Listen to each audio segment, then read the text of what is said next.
দর্শক, টিভিএস মার্কেটসের আজকের পর্বে সবাইকে স্বাগতম জানাচ্ছি। আমি মাহফুজুল্লাহ বাবু।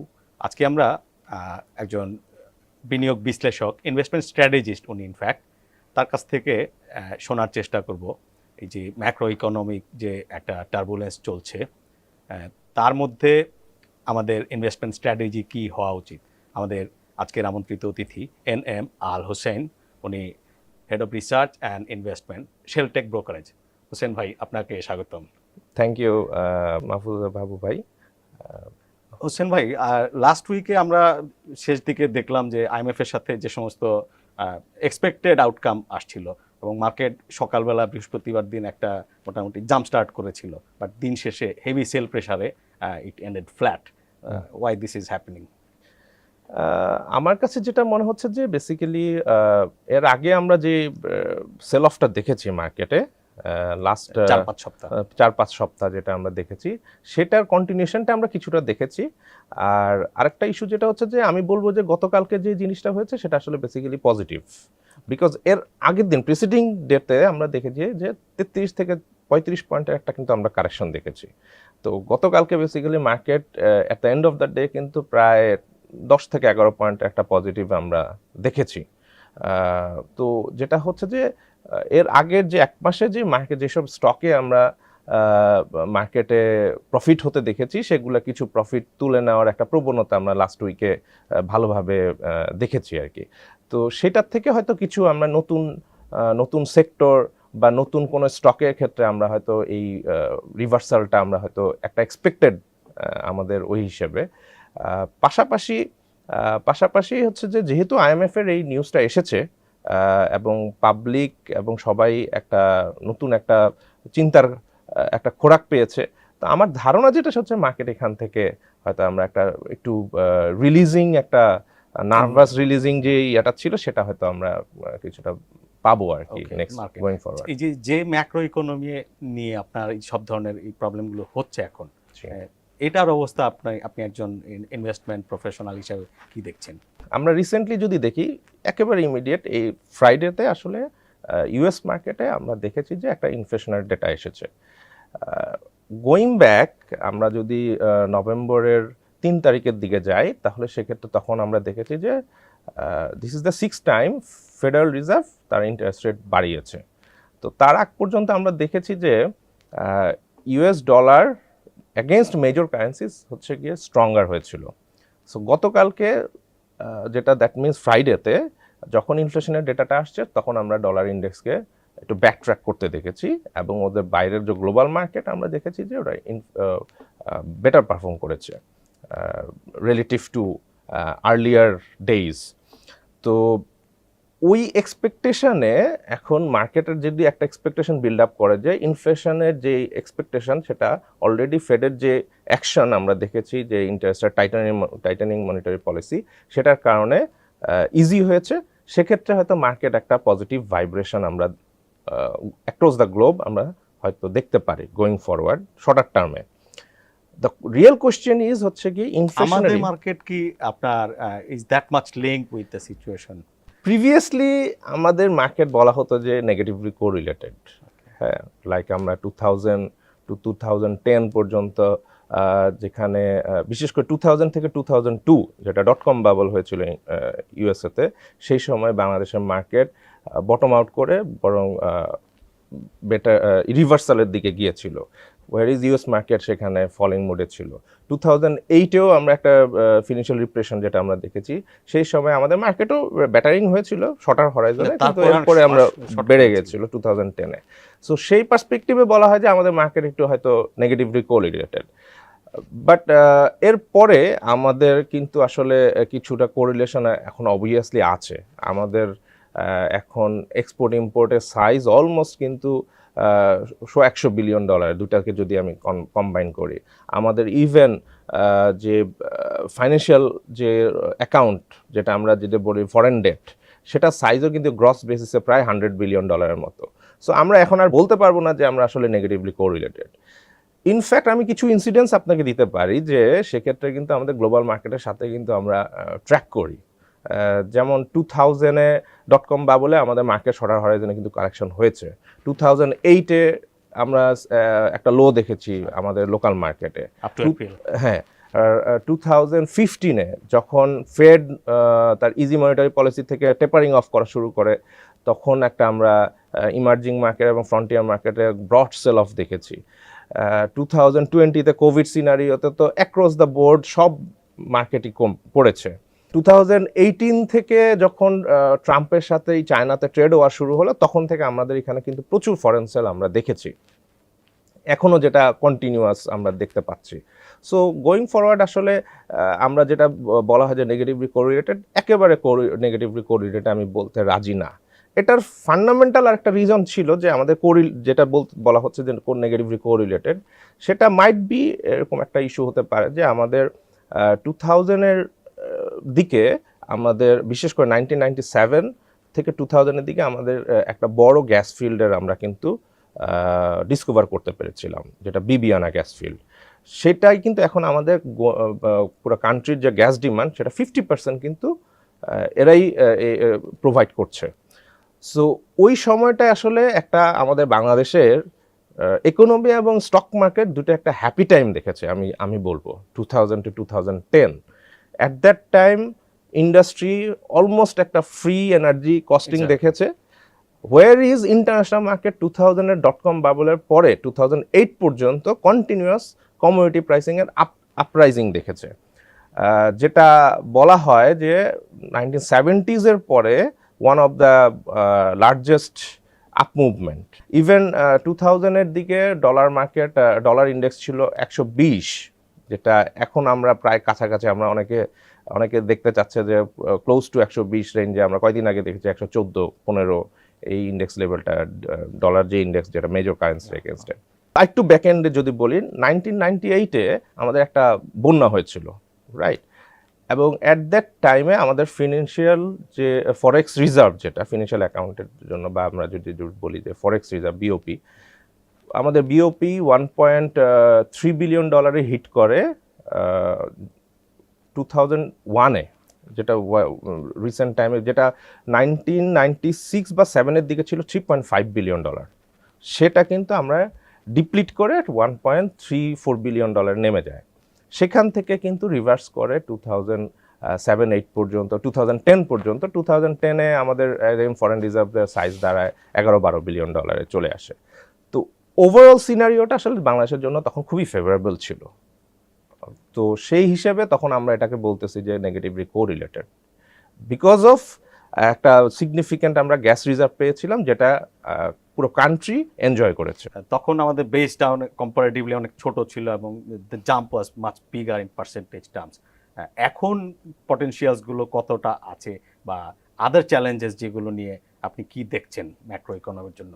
ইনফ্যাক্ট আমাদের 2010-এর পরে কিন্তু আমরা বেশ কিছু ইনসিডেন্ট দেখেছি গ্লোবাল মার্কেটে। এগেইন কমোডিটি প্রাইস পিক যে সিনারিওটা 2008 থেকে 2010 যে সিনারিওটা ছিল, এরপরে আমরা 2016-এ কিন্তু গ্লোবাল কমোডিটি প্রাইস বটমে হিট করে। সো আমি বলবো যে 2010 যে ডেকেডটা আমরা দেখেছি, সে 10-এর আফটারওয়ার্ড ডেকেড, সেখানে commodity price was so cheap, অনেকটা ডিফ্লেশনারি এনভায়রনমেন্ট বলবো। তো সেই চিপের অ্যাডভান্টেজ কিন্তু আমাদের ইকোনমি পেয়েছে। সবচেয়ে বড় ঘটনা যেটা হচ্ছে গিয়ে 2010-এর পরে Bangladesh bank aggressively interest rate push করেছে বাংলাদেশ লোকাল মার্কেটে, যখন আমাদের স্টক মার্কেট ক্র্যাশ করলো এবং লিকুইডিটি ক্রাঞ্চ আমরা দেখেছি। তো আমরা ইন্টারেস্ট রেট, ডিপোজিট রেট আমরা অলমোস্ট ভালো রেটের ব্যাঙ্কগুলো বা এনবিএফ-এর ক্ষেত্রে 12%, একটু লোয়ার ক্যাটাগরি ব্যাঙ্কগুলোর ক্ষেত্রে আমরা 16% পর্যন্ত দেখেছি। সো এই ইন্টারেস্ট রেট এনভায়রনমেন্টে যেটা হয়েছে যে আমাদের প্রচুর ফরেন রেমিটেন্স অ্যাট্রাক্টেবল হয়েছে আর কি, যে আমাদের কারেন্সি স্ট্রঙ্গার হয়েছে। ইনিশিয়ালি ডিপ্লিট করেছে 2010 থেকে 2013 পর্যন্ত, বেসিক্যালি আমাদের ডলার রেট বেড়ে গিয়েছিল, হ্যাঁ, বিকজ অফ দ্য ক্রাইসিস। দেন কিন্তু আমাদের যেটা হচ্ছে গিয়ে ডিফ্লেশনারি যে কমোডিটি প্রাইসেসের, ওটার একটা আমরা বেনিফিট পেয়ে গেছি পরবর্তীতে। এরপরে আমরা 2018 গোয়িং ফরওয়ার্ড, ওখানে আবার আমরা কিছু ক্রাইসিস দেখেছি লোকাল মানি মার্কেটে, বিশেষ করে কিছু এনবিএফআই সেগমেন্টে আমরা দেখেছি যে কিছু স্ক্যান্ডালের কারণে মানি মার্কেটে একটা কনফিউশন বা একটা প্যানিক রিজিম ছিল। তো সেটার কারণে অ্যাগেন আমরা ইন্টারেস্ট রেট আপিস একটা মুভমেন্ট দেখেছি, যেটা কোভিডের পর্যন্ত এটা প্রিভেল করে, বা কোভিডের জাস্ট বিফোর দ্যাট। সো ওইটাও অ্যাগেন একটা রিভার্সাল, আমরা ইন্টারেস্ট রেট রিভার্সাল যদি বলে থাকি, তো সেক্ষেত্রে আমরা দেখতে পাচ্ছিলাম। তো কোভিড জিনিসটা ইনস্টিগেট করেছে, বা জিনিসটা আরো কুইকলি ডেভেলপ করে দিয়েছে। প্লাস গভর্নমেন্ট বা বাংলাদেশ ব্যাংক আমরা ইন্টারেস্ট রেট ক্যাপ দেখেছি। তো এর পরবর্তী সিনারিওতে আসলে it's all about monetary expansion বা মনিটরি সাপোর্টিং। হ্যাঁ, আর আমাদের ইন বিটুইন হরাইজনে আমরা প্রায় রাফলি 3-4 বছর ধরে ফিনান্সিয়াল অ্যাকাউন্টে আমাদের 10 বিলিয়নের কাছাকাছি কিন্তু আমরা ইনফ্লো দেখেছি, যেটা আসলে বাংলাদেশ ইকোনমি কখনোই দেখে নাই। সো যেটা বললাম যে আমাদের ফরেন ডেটের সাইজ অলমোস্ট এখন 100 বিলিয়নের কাছাকাছি, এবং প্রাইভেট সেক্টরও কিন্তু এই বেনিফিটটা নেওয়ার চেষ্টা করেছে, যেটা এখন আসলে আমাদের একটা হিতে বিপরীতের মতো একটা সিচুয়েশন দেখা যাচ্ছে আর কি। It's a matter of cycle, এটা চলবে। সো গোয়িং ফরওয়ার্ড আমার কাছে যেটা নেক্সট কাপল অফ ইয়ার্স আপনি কি দেখছেন? নেক্সট কাপল অফ ইয়ার্স এর কোশ্চেন, আপনি এফডিআই বলবেন, আপনি ফরেন পোর্টফোলিও ইনভেস্টমেন্ট, যেটা কিনা এখন খুব খারাপ অবস্থা, আপনি কি ফোরসি করছেন? এটা ডিপেন্ড করবে আসলে ডলার প্রাইসের উপরে, ডলারের স্ট্রেংথ কতটুকু থাকবে, কমোডিটি প্রাইস আসলে, যেহেতু আমরা ইউক্রেন রাশিয়া ওয়ার দেখতে পাচ্ছি, সেটা আসলে তো এখনো আমরা মানে ওয়ার্ল্ডই আসলে এটা বুঝতে পারছে না যে আসলে গোয়িং ফরওয়ার্ড কি হবে। যদি আচ্ছা, সিচুয়েশনটা আমি একটু মিমিক করি। 70s-এর সময় আমরা একটা অয়েল শক দেখেছি, এবং ওই সময় একটা high inflationary environment US market দেখেছে বা গ্লোবাল মার্কেট দেখেছে। সো ওখানে দুইটা ইনসিডেন্ট হয়েছে যে বিফোর 70s-এ আসলে ইউএস মার্কেট উইকেনিং গ্রোথ দেখেছে আফটার সেকেন্ড ওয়ার্ল্ড ওয়ার 2। হ্যাঁ, যে গ্রোথ ফেজটা ছিল সেটা আসলে ডাউনের দিকে গিয়েছে 60s ডেকেডে। তো সেটার ইম্প্যাক্ট মনিটরি পলিসিতে যদি আসে, তখন মনিটরি পলিসি যখন যারা ছিলেন ফেড, তখন আসলে ইন্টারেস্ট রেট কাট করা শুরু করে প্রথম দিকে, তো সেটা দিয়ে স্টিমুলাস দেওয়ার চেষ্টা করে, কিন্তু সেটা হিতে বিপরীত হয়, যেটা হচ্ছে কি ইনফ্লেশনারি আসলে আরো বেশি বেড়ে যায় বিকজ অফ অয়েল শক। ওই সময় একটা রিসেশন দেখা যায়, এবং আরও বেশ কয়েকটা ঘটনা ঘটে, আসলে এটা একটু ডিটেলসে বলা দরকার, যে গোল্ডের প্রাইসের একটা ক্যাপিং ছিল, যেটা গোল্ড প্রাইসটাকে ক্যাপিংটা উঠায় দেওয়া হয়। তো সেটার কারণে যেটা হয় যে ইউএস ডলারের বিকাম এ ফিয়াট কারেন্সি, এবং ইউএস ডলারের যে ভ্যালুটা ছিল সেটা প্লামেট করে, মানে পড়ে যায়। তো পড়ে যাওয়ার কারণে যারা ডলারের অ্যাসেট হোল্ড করছিল তারা কিন্তু আসলে সিগনিফিকেন্টলি লুজার হয়, এবং ইনফ্লেশনের ওখান থেকে একটা ইগনাইট করে, অয়েল শকের পরে একটা ইগনাইট করে। দেন আবার 1979 to 80s-এ ইরাক ইরান যুদ্ধের সময় কিন্তু অ্যাগেইন আবার আমরা ইনফ্লেশনারি একটা জাম্প আপ দেখা যায়। এর আগের ডেকেইডে যে কমোডিটি প্রাইস ডিফ্লেশনারি মোমেন্টামে ছিল, ফর এক্সাম্পল 70s-এর অয়েল শকের আগে অয়েলের প্রাইস ছিল অনলি $2, এবং এটা অলমোস্ট 1 ডেকেড অর 2 ডেকেড এটা প্রিভেল করে।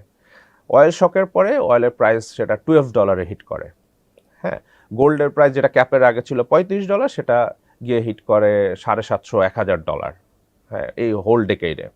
সো কমোডিটি এখানে তখন আসলে it's a becoming run up একটা স্টেজে আমরা দেখেছি। প্লাস তখন যে শ্রমিক ইউনিয়ন যেটা আমরা বলি, হ্যাঁ, সেটা খুব স্ট্রং ছিল, তো ওয়েজ বেড়েছিল অনেক। তো স্পাইরাল একটা ইনফ্লেশনারি একটা ইম্প্যাক্ট আমরা দেখেছি অ্যাট দ্যাট টাইমে।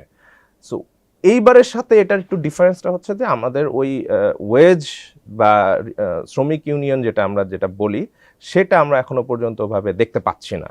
বা একটা ইনফ্লেশনের আপ হয়েছে, আমরা কোভিডের সময় একটা রিসেশন আমরা দেখেছি, রিসেশনের পরে সাপ্লাই শক হয়েছে, সাপ্লাই শক হওয়ার কারণে কিন্তু কমোডিটি প্রাইসের একটা আপিস মুভমেন্ট দেখেছি।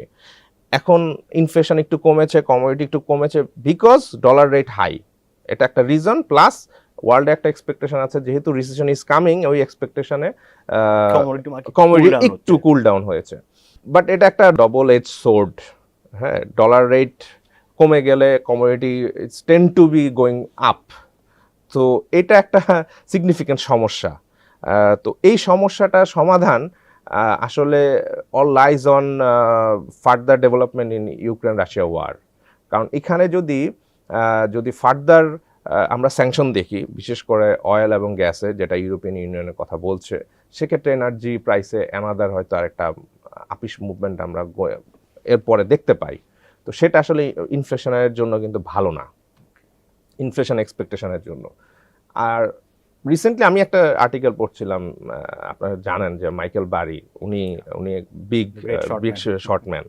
সো উনি 3 মাস আগে একটা প্রেডিকশন দিয়েছিলেন যে ডিসেম্বরের আগে হয়তো ইউএস ইনফ্লেশন একটু কুল ডাউন হবে। কেন? আমরা অলরেডি জানি যে ওয়ালমার্ট কিন্তু আমাদের এখান থেকে অর্ডার নিচ্ছে না, বিকজ ওদের স্টক পাইল আপ হচ্ছে। So they tend to be clear out the stock, inventory clear out করার চেষ্টা করছে, যেটা ডিসকাউন্ট দিয়ে। তো ডিসকাউন্ট দিয়ে যখন আপনি ক্লিয়ার আউট করবেন, তখন কিন্তু ইনফ্লেশনের প্রেশারটা একটু কমে যায়। সো বাট এটা কিন্তু ultimately this is not the end of story. So going forward আসলে নেক্সট ইয়ারে সবারই এক্সপেকটেশন আছে আসলে উইন্টারের পরে আসলে কি সিচুয়েশনটা দাঁড়ায়, এটা একটা বিগ কোশ্চেন, আনসার্টেনিটি। সো আমরাও আসলে ওই আনসার্টেনিটির বাইরে না। পাশাপাশি আইএমএফ এর কারণে আমাদের এখানে যে কিছু কন্ডিশন আমরা দেখতে পাচ্ছি, যেটা মার্কেট এক্সপেকটেশন। হ্যাঁ, স্টেট কোশ্চেনে চলে যাই, ডলার রেট কি ফোরসি করছেন?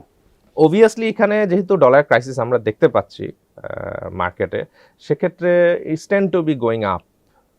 হ্যাঁ, it's tend to be going up. যদিও ইন্টারন্যাশনাল মার্কেটে ডলার একটু ডিপ্রেসিং মোডে আছে, আইএমএফ এর এই লোনটা পাওয়ার জন্য হয়তো একটা ব্যালেন্সিং ক্রিয়েট হইতে পারে যে ফেব্রুয়ারি মাসের মধ্যে। বাট আমাদের মনে রাখতে হবে ফেব্রুয়ারি পরে কিন্তু আমাদের রোজার মাস, হ্যাঁ, তারপরে ঈদ, আমাদের বড় কিছু festival, demand going to be up. শীতের পর রাইট। যদিও শীতকালটা আমাদের জন্য কিন্তু ইটস কমফোর্টেবল সিচুয়েশন, বিকজ আমাদের এখানে এনার্জি ডিমান্ডটা কম থাকে, কিছু কনজাম্পশন কম থাকে। তো সেক্ষেত্রে কিন্তু আমাদের কিছু ফরেক্স রিজার্ভ সেভিংস হয়। আমরা এখন back to our stock market. জি, খুব একটা ভালো আউটলুক না। তো আপনার কাছ থেকে আমরা ইতিহাসের যে আলোচনাগুলো, সেখান থেকে যে সবকিছুই একটা লেভেল পর্যন্ত যায়, তারপরে শর্ট করে, সেখান থেকে কারেকশন হয়, and we have to live with that. Okay, exactly. Should I hold my stocks or I should exit from the market? এখানে টেন্ডেন্সিটা হচ্ছে, যেহেতু ব্রড বেসিসে যদি একটা ইন্টারেস্ট রেট আপিসের যদি একটা এক্সপেকটেশন থাকে, তো এবং ম্যাগনিটিউডটা যদি একটু বড় হয়, ইফ ডিগ্রিটা যদি বড় হয়, তাহলে প্রথম আসলে অ্যাডভাইসটা হবে যে গিয়ে লেভারেজটা কমানো। হ্যাঁ, যাদের মার্জিন লোন আছে, মার্জিন লোন অথবা কেউ পার্সোনাল লোন নিয়ে এসে মার্কেটে ইনভেস্টমেন্ট করেছে, তারা আসলে একটা রিস্ক বিয়ার করতেছে, এক্সট্রা রিস্ক। আমি বলবো না যে আসলে তারা খুব খারাপ সিচুয়েশন দেখবে, বাট এটা একটা এক্সট্রা রিস্ক, যেটা ওয়ারেন বাফে অলওয়েজ বলে যে debt is not your cup of tea, shouldn't be. তো সেটাই আর কি ইন জেনারেল একটা স্ট্র্যাটেজি হতে পারে। বাট আমাদের মার্কেটে একটা ইন্টারেস্টিং মজার ব্যাপার আছে, ইন্টারেস্টিং ইস্যু আছে। ব্রড মার্কেট যখন বাড়ে, তখন আমাদের কিন্তু ব্লু চিপ স্টকগুলা পারফর্ম করতে পারে না, আন্ডার পারফর্ম করে। হ্যাঁ, যেটা আমরা 2000 জেনারেল ইন্ডেক্স, যদি আমরা ব্রড ইন্ডেক্স যেটা বলি, হ্যাঁ, ব্রড ইন্ডেক্স 50% বাড়ছে, বাট ব্লু চিপ স্টক দেখা যাবে হয়তো 30% বেড়েছে। হ্যাঁ, ওভাবে পারফর্ম করতে পারে না। এটা আমাদের একটা সাইকেল আমরা দেখেছি। এটা 2008 থেকে 2010-এ আমাদের স্টক মার্কেট যেভাবে মুভমেন্ট করেছে, সেক্ষেত্রে আমরা ব্লু চিপ স্টকগুলো কিন্তু ওভাবে পারফর্ম করতে আমরা দেখিনি। পারফর্ম করেছে, বাট আন্ডার পারফর্ম করেছে। বাট 2012-এর পরে যখন market seems to be bottomed out, এরপরে কিন্তু আমরা দেখেছি ব্লু চিপ স্টকই কিন্তু মার্কেটকে আউট পারফর্ম করছে, এবং সিগনিফিকেন্টলি। এবং ইন্টারেস্টিংলি কিছু ডেটা আমি দিতে পারি, লাস্ট 20 ইয়ার্স হরাইজন যদি আমি, বা ইভেন 30 ইয়ার্স হরাইজনে যদি যাই, তাহলে ব্লু চিপ স্টকগুলা কিন্তু অ্যাভারেজে 15% প্লাস রিটার্ন দিয়ে গেছে, সিএজিআর। হ্যাঁ, কিউমুলেটিভ যদি গ্রোথ বলি আমি। তো আমার কান্ট্রির জিডিপি গ্রোথ যদি ইনফ্লেশনারি এনভায়রনমেন্টেও যদি হয় 13-14%, তাহলে স্টিল এই ব্লু চিপ স্টকগুলা কিন্তু আমাদের জিডিপি গ্রোথকে কিন্তু আউটপারফর্ম করেছে। সো এটা is a very good statistics, এবং I think is gonna happen again. হ্যাঁ, সো সেক্ষেত্রে আসলে আমি অ্যাজ এ ইনভেস্টমেন্ট অ্যানালিস্ট বা আমি অ্যাজ এ অ্যাডভাইজার হিসেবে আমি আসলে ওভাবে ভয় পাই না, বিশেষ করে ব্লু চিপ স্টকগুলোর ক্ষেত্রে আর কি। আর এগেন আমাদের এখানে কিছু সেক্টর আছে কাউন্টার সাইকেলে মুভমেন্ট করে, বিকজ যখন হাই ইনফ্লেশনের এনভায়রনমেন্ট হয়, তখন আসলে আপনাকে বেসিক প্রোডাক্টে কিন্তু আপনি আপনার কনজাম্পশন কাট করবেন না। হ্যাঁ, হয়তো সাইক্লিক্যাল স্টকগুলো বা সাইক্লিক্যাল বিজনেসগুলো বা যে প্রোডাক্টগুলো আছে সেগুলো হয়তো আপনি আপনার কনজাম্পশনটা কাট করবেন, রাইট? মানুষজন হয়তো তখন গাড়ি কিনবে না, হ্যাঁ, বা গাড়িতে ইনভেস্টমেন্ট কম করবে, স্কুইজ করবে তার যে সেভিংসটা। কিন্তু কারো যদি অসুখ হয়, হ্যাঁ, সে তো তাকে ড্রাগ ইনটেক নিতেই হবে, হসপিটালে যেতেই হবে, ডাক্তারের কাছে যেতেই হবে। আপনার ফুড যেটা হচ্ছে কি আমরা বেসিক ফুড যেটা রাইস, যেটা আমরা ডেইলি বেসিসে ইনটেক করি, এটা তো আমাকে নিতেই হবে। আমাদের এখানে যে financial stock specially banking sector জি। প্রচুর প্রবলেমস আছে জি। এগুলো, বাট শেয়ারের প্রাইসও সেভাবে কারেকশন হয়েছে একটা জি। লম্বা সময় ধরে। জি। Do you think they are under valued or fairly valued? এখন ইন্টারেস্টিংলি হচ্ছে কি যতদিন ইন্টারেস্ট রেট ক্যাপ আছে ততদিন পর্যন্ত সিমস যে মার্কেট আসলে এটাকে প্রাইসিং দিচ্ছিল না, বিকজ যে ব্যাংকের যে মেইন যে ইনকাম যেটা হচ্ছে কি ইন্টারেস্ট স্প্রেড বলা হয়, সেই স্প্রেডিংয়ের জায়গাটা বা বিজনেস করার জায়গাটা অনেক স্কোপটা কমে গিয়েছিল। যদিও আমরা গত বছর ব্যাংকিং সেক্টরে ওভারঅল প্রচুর ক্যাপিটাল গেইন করতে দেখেছি ট্রেজারি সিকিউরিটিজ অ্যান্ড বন্ড গত couple of years, because interest rate becoming so cheap. এখানে একটা ক্যাপিটাল গেইনের অপরচুনিটি ক্রিয়েট হয়েছিল ব্যাংকগুলোর কাছে বা ট্রেজারি ফাংশনিংয়ে। আর এই বছর আমরা ডলার রেটের একটা মুভমেন্টের কারণে আমরা ব্যাংকের কিছু প্রফিটেবিলিটি দেখেছি। But going forward interest rate বাড়লে আসলে কারোর জন্য খুব সুখকর ইস্যু না, বিকজ ইন্টারেস্ট রেট বাড়লে হয়তো ব্যাংকের স্প্রেড বিজনেস ভালো হবে maybe, but at the same time হয়তো এনপিএল বাড়ার চান্সটা বেড়ে যায়। সো আসলে দুইটাকে কে কোনটাকে বেশি অফসেট করতেছে সেটার উপর ডিপেন্ড করবে প্রফিটেবিলিটি। বাট ভালো ব্যাংক ভালো করবে অবভিয়াসলি, বিকজ তাদের কর্পোরেট গভর্নেন্স ভালো, তাদের স্ট্র্যাটেজি ভালো, হ্যাঁ, অবভিয়াসলি তারা ভালো করবে। তো সেক্ষেত্রে যদি আমি বলি যে এখানে যে যারা লং টার্ম ইনভেস্টর তারা they can look into that. Hossain ভাই, আমরা আলোচনার প্রায় শেষ দিকে চলে এসেছি। আপনাকে অসংখ্য ধন্যবাদ স্টুডিওতে সময় দেওয়ার জন্য। আপনাকেও ধন্যবাদ। দর্শক, হোসেন ভাইয়ের কাছ থেকে আমরা বেশ একটু কমপ্লেক্স আলোচনায় শুনলাম আজকে, এগুলো প্রাসঙ্গিক হয়ে দাঁড়িয়েছে। তো একটা আশার কথা উনি যেটা বলেছেন যে আমাদের ব্লু চিপ স্টকগুলো ঐতিহাসিকভাবে প্রতি বছর গড়ে 15% হারে কম্পাউন্ডিং রিটার্ন দিয়েছে, এবং দ্যাট মিনস আমরা একটা মেসেজ নিতে পারি, if we hold this stocks আমাদের হয়তো দুশ্চিন্তার কোনো কারণ নেই। বাট ফান্ডামেন্টালি উইক স্টক মার্কেটের ট্রেন্ডের সাথে যদি আপনি এন্ট্রি এন্ড এক্সিট নিতে না পারেন, that would create a pain. আর আরেকটা হচ্ছে যে উনি বলেছেন মার্জিন লোন যেটাকে বলে, ধার করা টাকায় বিনিয়োগ করাটা খুবই সাবধান থাকতে হবে। সবাইকে পরবর্তী পর্ব দেখার আমন্ত্রণ জানিয়ে বিদায় নিচ্ছি।